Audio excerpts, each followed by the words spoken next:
देख रहे हैं अध्याय 5 यायावर साम्राज्य, मंगोल साम्राज्य जो कहलाता है। ठीक है, उनको हम मंगोल के नाम से जानते हैं। तो पिछले अध्याय में हमने इस्लामी क्षेत्रों में राज्य निर्माण का अध्ययन किया था। ठीक है, जो इस्लामी क्षेत्र हैं उनमें राज्यों के निर्माण का अध्ययन किया था। जो अरब प्रायद्वीप की बद्दू जो जाति थी यायावर परंपरा पर आधारित था। इस अध्याय में हम भिन्न वर्ग के यायावरों का अध्ययन करेंगे। ये मध्य एशिया के मंगोल थे।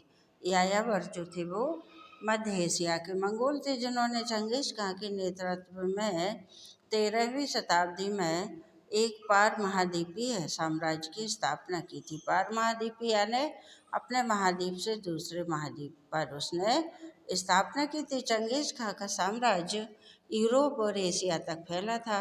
मंगोलों की सामाजिक और राजनीतिक पृष्ठभूमि तथा उनके साम्राज्य के सामाजिक, राजनीतिक एवं सैन्य संगठन आदि के विषय में हम इस अध्याय में चर्चा करेंगे। मंगोलों के इतिहास की जानकारी के स्रोत, यानी मंगोलों का जो इतिहास है तो उसकी जानकारी कहाँ कहाँ से मिलती है। तो ये यायावरी समाज से संबंधित थे। ये मध्य एशिया के स्टेपी क्षेत्र के निवासी थे। स्टेपी निवासी यायावर समाज के लोगों में अपना कोई साहित्य लिखने की इनमें परंपरा नहीं थी। ठीक है, और हमें इनकी जानकारी यात्रा वृत्तांतों से, नगरीय साहित्यकारों के दस्तावेजों से और इतिवृत्तों से प्राप्त होती है। तो यायावर समाज के जो मंगोल के इतिहास की जानकारी के जो स्रोत हैं, जैसे नगरीय साहित्यकार हैं, यात्रा वृत्तांत हैं, तो इन्हें विश्वसनीय नहीं माना जाता, क्योंकि ये रचनाकारों की ये क्या करते हैं कि ये जो रचनाकार हैं तो उन्होंने यायावरों की जीवन संबंधी जो सूचनाएं हैं वो अज्ञान है, यानी पूरी तरह से सूचनाएं प्राप्त नहीं है और पूर्वाग्रहों से ग्रस्त हैं कि हाँ ऐसा हुआ होगा या ऐसा रहा होगा। तो इस तरह से अधूरी जानकारी है। तो मंगोलों की सैनिक उपलब्धि और साम्राज्यवादी सफलताओं ने अनेक विद्वानों को अपनी ओर आकर्षित किया। इनमें से कुछ विद्वानों ने मंगोल अधिपतियों के दरबार में आश्रय भी प्राप्त किया था। ठीक है, कुछ विद्वान जो थे तो उन्होंने मंगोल के जो अधिपति थे, अधिकारी थे, उनके दरबार में इन्होंने आश्रय भी प्राप्त किया था, यानी मंगोल राजा। इन विद्वानों ने अपने अनुभवों की यात्रा वृत्तांतों को लिखा। ये विद्वान अलग पृष्ठभूमि के थे, जिसमें थे ईसाई तुर्क थे, मुसलमान थे और कन्फ्यूशियसवादी थे। तो इन विद्वानों को मंगोलों के रीति रिवाजों का कोई ज्ञान भी नहीं था। फिर भी इनमें से अनेक विद्वानों ने अपनी रचनाओं में मंगोलों के बारे में सहानुभूति वाला विवरण दिया है। ठीक है, और उनके बारे में इन्होंने प्रशस्तियाँ भी लिखी हैं। तो मंगोलों का साम्राज्य के बारे में अब हम अध्ययन कर रहे हैं। ठीक है, इनकी भूमिका।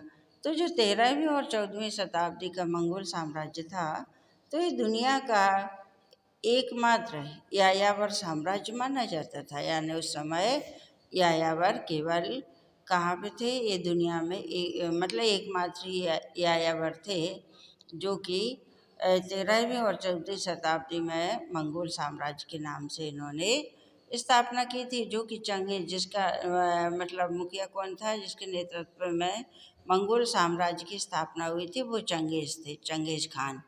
ठीक है, तो उन्होंने केवल एक पीढ़ी के समय में अपने इसके साम्राज्य को काफ़ी विस्तारित कर लिया था और यह साम्राज्य मध्य पूर्व और मध्य एशिया से लेकर पूर्वी यूरोप और चीन तक फैला था। यह मध्य पूर्व से और मध्य एशिया से लेकर यह पूर्वी यूरोप और चीन तक फैला था। विश्व इतिहास में यह अकेला ऐसा यायावर साम्राज्य था जिसने कि हरे भरे आंतरिक मैदानों, जिसे कि स्टेपी प्रदेश कहा गया है, ठीक है, और उनके साथ लगे रेगिस्तानी इलाकों को एक साथ सफलतापूर्वक अपने कब्जे में, यानी हरे भरे मैदानों को, रेगिस्तानों को इन्होंने एक साथ और सफलतापूर्वक अपने नियंत्रण में इन्होंने रखा हुआ था। मंगोल साम्राज्य ख्वारिज़्म साम्राज्य की भौतिक और प्राकृतिक संसाधनों के विनाश और अरब खिलाफत के पतन की दिशा में शुरुआत का सूचक था। ठीक है, तो इसके साथ ही यह है भारत में दिल्ली सल्तनत के सुल्तानों के लिए एक ऐसे ज्ञान का संकेत था जो उनके किसी भी अन्य बाहरी या आंतरिक शत्रु की तुलना में ज़्यादा शक्तिशाली, विनाशकारी और आक्रामक था। ठीक है, तो क्या है कि भारत में जो दिल्ली सल्तनत के सुल्तान थे, तो उनके लिए भी मंगोलों से खतरा बना हुआ था, क्योंकि ये बहुत ही शक्तिशाली थे, विनाशकारी और आक्रामक थे, तो उनसे खतरा बना हुआ था। मंगोलों की आर्थिक और सामाजिक और राजनीतिक पृष्ठभूमि। तो पहले हम देख रहे हैं सामाजिक पृष्ठभूमि। तो मंगोल यायावर समाज से थे और ये अलग अलग जन समुदायों के एक समूह का नेतृत्व करते थे, यानी अलग अलग जन समुदायों में बटे हुए थे और उन सब का नेतृत्व यायावरी समाज के लोग करते थे। ये भाषा के आधार पर तातार, खितान और मंचू लोगों से मिलते थे और पश्चिम में तुर्की कबीलों से भी इनका संबंध था। तो इनमें से कुछ मंगोल पशुओं को पालते थे, कुछ शिकार करके उनसे जो चमड़ा वगैरह मिलता था उसको एकत्रित करते थे, और जो पशुओं को पालने वाले मंगोल थे वो घोड़े, भेड़ और बकरियां और ऊँटों को ये पालते थे।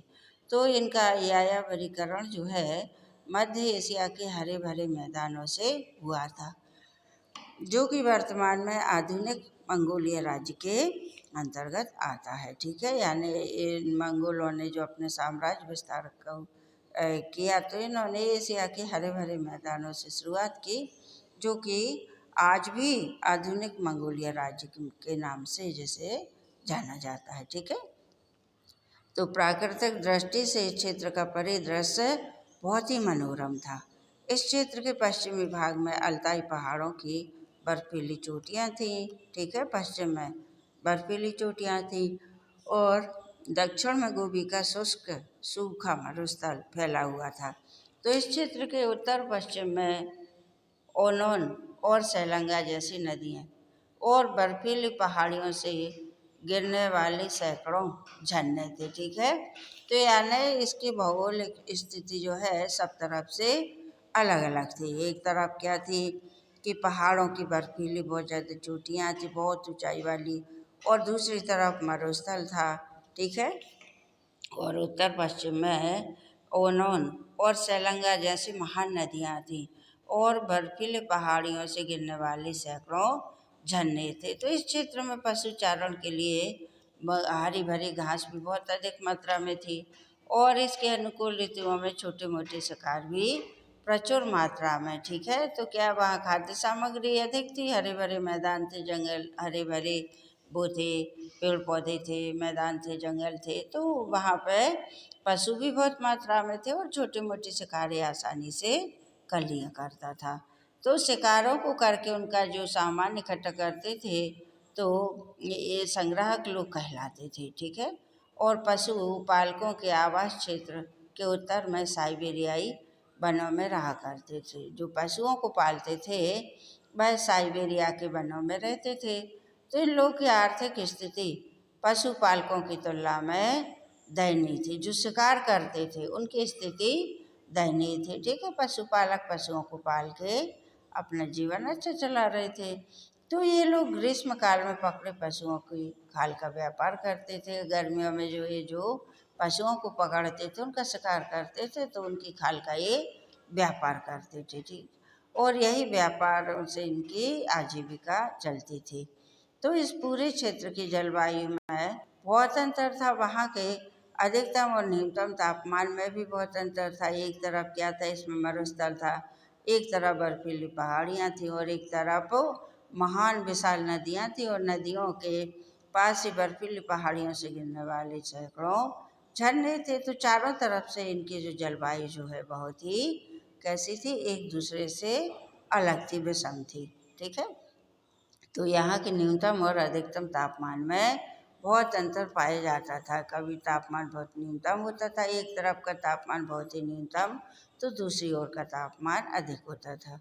तो इस क्षेत्र में शीत ऋतु बहुत ज़्यादा लंबी अवधि की होती थी और बहुत सर्दी भी बहुत ज़्यादा पड़ती थी। ठीक है, बहुत तेज पड़ती थी, और ग्रीष्म ऋतु सूखी और कम समय के लिए आती थी।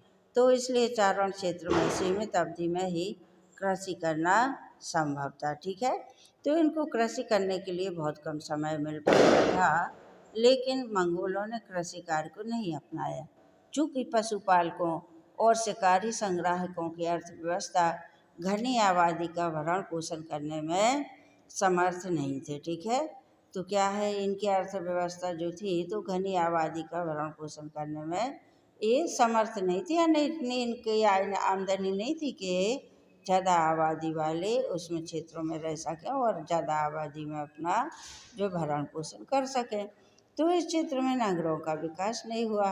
ये कहाँ रहते थे, ये तंबुओं में और जरों में रहते थे। ठीक है, तो छोटे छोटे तंबू बनाते थे और उसमें ये रहा करते थे। तो ये लोग पशुओं के साथ में शीतकालीन निवास स्थान से ग्रीष्मकालीन चारण भूमि, यानी ये क्या करते थे, शीतकाल का निवास स्थान अलग होता था और ग्रीष्म काल में जहाँ इनके पशुओं को खाद्य सामग्री चारा वगैरह पर्याप्त प्राप्त होता था, तो उस तरफ चले जाते थे और वहाँ अपने तंबू बना के रहा करते थे।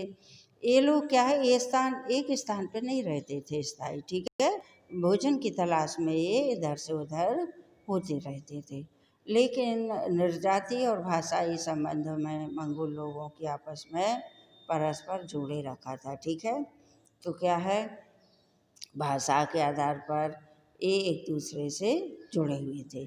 अगला है राजनीतिक पृष्ठभूमि। ठीक है बच्चों, अभी हम देख रहे थे सामाजिक पृष्ठभूमि, अब हम देख रहे हैं राजनीतिक पृष्ठभूमि।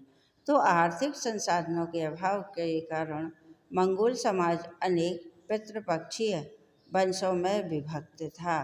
ठीक है, आर्थिक संसाधन यानी आय के साधन इनके पास बहुत कम थे, तो ये अनेक पितृपक्षी वंशों में विभक्त था, यानी अपने अपने पैतृक वंशों में बटा हुआ था। ठीक है, मंगोल समाज में जिन परिवारों की आर्थिक स्थिति अच्छी होती थी उनके परिवारों के में सदस्य ज़्यादा होते थे। ठीक है, और इनके पास पशु भी ज़्यादा होते थे और भूमि भी इनके पास अधिक होती थी। ठीक है, और इनके अनुयायियों की, यानी इनके मानने वाले की या इनके अनुयायियों की संख्या भी इन पर ज़्यादा होती थी। और ये क्या है, पशु ज़्यादा पालते थे, आय का इनकम ज़्यादा था, इनके परिवार में भी बहुत अधिक सदस्य थे और इनके अनुयायी भी बहुत अधिक थे। तो इन सब बातों के कारण राजनीति में इनका प्रभाव शिकारी मंगोलों की अपेक्षा इनका प्रभाव अधिक होता था और समय समय पर आने वाली प्राकृतिक आपदाओं से जनित, यानी प्राकृतिक आपदाएं जो आती थी, तो उसके कारण ये लोग खाद्य सामग्री और चारागाहों की खोज में इधर उधर भटकते रहते थे। ठीक है, जब कभी प्राकृतिक आपदा ऐसी आती थी तो ये इधर उधर भटकने लगती थी। इस दौरान इनमें संघर्ष और लड़ाई भी होती थी और ये लूटपाट करते थे एक दूसरे के पशुओं को। ये क्या है, संघर्ष के द्वारा अपने उसमें मिला लेते थे। ठीक है, तो ये अपने पशुओं की संख्या ही बढ़ाते जाते थे। तो ऐसी स्थिति से निपटने के लिए प्राय परिवारों के समूह आक्रमण करने और सुरक्षा को सुनिश्चित करने के लिए अधिक शक्तिशाली और धनी कुलों से मित्रता करके ये परिसंघों का निर्माण करते थे। ठीक है, तो परिसंघों का निर्माण करते थे और कालांतर में, यानी बाद के समय में चंगेज खान ने मंगोल और तुर्की कबीलों को मिलाकर इसी तरह के परिसंघ का निर्माण किया था। परिसंघ यानी बहुत सारे छोटे छोटे कबीलों को मिलाकर एक संघ बना लेना या एक बड़ा ग्रुप बना लेना या समूह बना लेना, तो उसे परिसंघ कहा जाता है। जो 5वीं शताब्दी में अट्टिला द्वारा बनाए गए परिसंघ के कैसा था, बराबर था। ठीक है, 5वीं शताब्दी में जो अट्टिला ने बनाया था, ठीक है, तो उसके परिसंघ के बराबर था। अट्टिला द्वारा निर्मित परिसंघ और चंगेज खान द्वारा स्थापित परिसंघ की राजनीतिक व्यवस्था में बहुत अंतर था।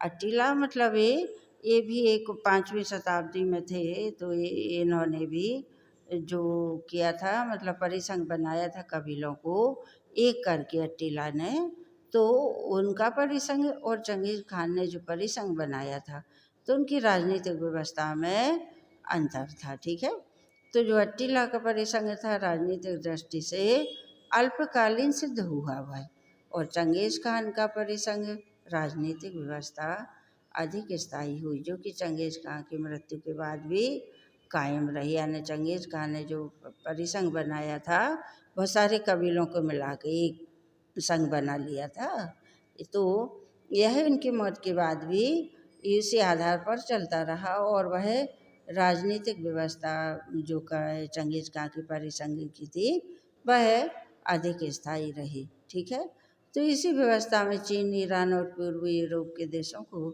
शक्तिशाली सेनाओं का सामना करने की क्षमता थी। ठीक है, इसी व्यवस्था के कारण है चीन, ईरान और पूर्वी यूरोपीय देशों की शक्तिशाली सेनाओं का सामना करने की इनमें क्षमता थी। मंगोलों ने इन सभी क्षेत्रों पर नियंत्रण स्थापित करने के साथ साथ कुशलतापूर्वक शासन भी किया था। ठीक है, चीन पर, ईरान पर, यूरोप पर, तो इनकी शक्तिशाली सेनाओं का सामना करने की इनमें क्षमता थी मंगोलों में। तो मंगोलों ने इन सभी क्षेत्रों पर अपना नियंत्रण स्थापित किया और वहाँ पर कुशलतापूर्वक अपना शासन भी इन्होंने चलाया था। ठीक है, अब अगला आता है आर्थिक पृष्ठभूमि। तो यायावरी लोगों और कृषि अर्थव्यवस्था पर आधारित लोगों के सामाजिक जीवन और राजनीतिक संगठन जो एक दूसरे से बहुत भिन्न थे। क्या? यायावरी के और जो कृषि पर आधारित थे उनके सामाजिक और राजनीतिक संगठन एक दूसरे से बहुत भिन्न थे। यायावरी खेती नहीं करते थे, इन्होंने कृषि नहीं की थी। ठीक है, और अन्य जो संगठन थे जो कृषि करते थे, तो दोनों में कौन सा था? सामाजिक और राजनीतिक रूप से दोनों एक दूसरे से बहुत भिन्न थे, लेकिन दोनों एक दूसरे की व्यवस्था को अच्छे से जानते थे। ठीक है, तो वास्तविकता तो यह थी कि जो स्टेपी क्षेत्र थे, स्टेपी क्षेत्र यानी जो हरे भरे क्षेत्र थे, तो उनमें संसाधनों के अभाव के कारण मंगोलों और मध्य एशिया के यायावरों को व्यापार और वस्तु विनिमय के लिए पड़ोसी चीन के जो स्थायी निवासी थे और जो कृषि पर आधारित थे, ठीक है, उनके पास इन्हें जाना पड़ता था। तो क्षेत्रीय भौगोलिक परिस्थितियों के कारण मंगोलों के लिए व्यापार बहुत ही महत्वपूर्ण हो गया था, क्योंकि अधिकांश मंगोल पशुपालक और शिकारी संग्राहक थे। मंगोल कैसे थे? अधिक मात्रा में पशु पालते थे और शिकारियों को उनकी खाल वगैरह उनका शिकार करके उन्हें इकट्ठा करते थे, और उन्हें कृषि उत्पादों की प्राप्ति व्यापार से हो सकती थी। ठीक है, तो स्टेपी क्षेत्र में संसाधनों की कमी थी, जो मंगोलों के लिए पड़ोसी चीन से, ठीक है, अपना वस्तुओं का विनिमय यानी लेन देन उन्हें करना पड़ता था। तो ये घोड़े हैं, फर है, और स्टेपी में पकड़े हुए शिकार के बदले में चीनी लोगों से कृषि के उत्पाद और लोहे के उपकरणों को ये प्राप्त करते थे। ठीक है,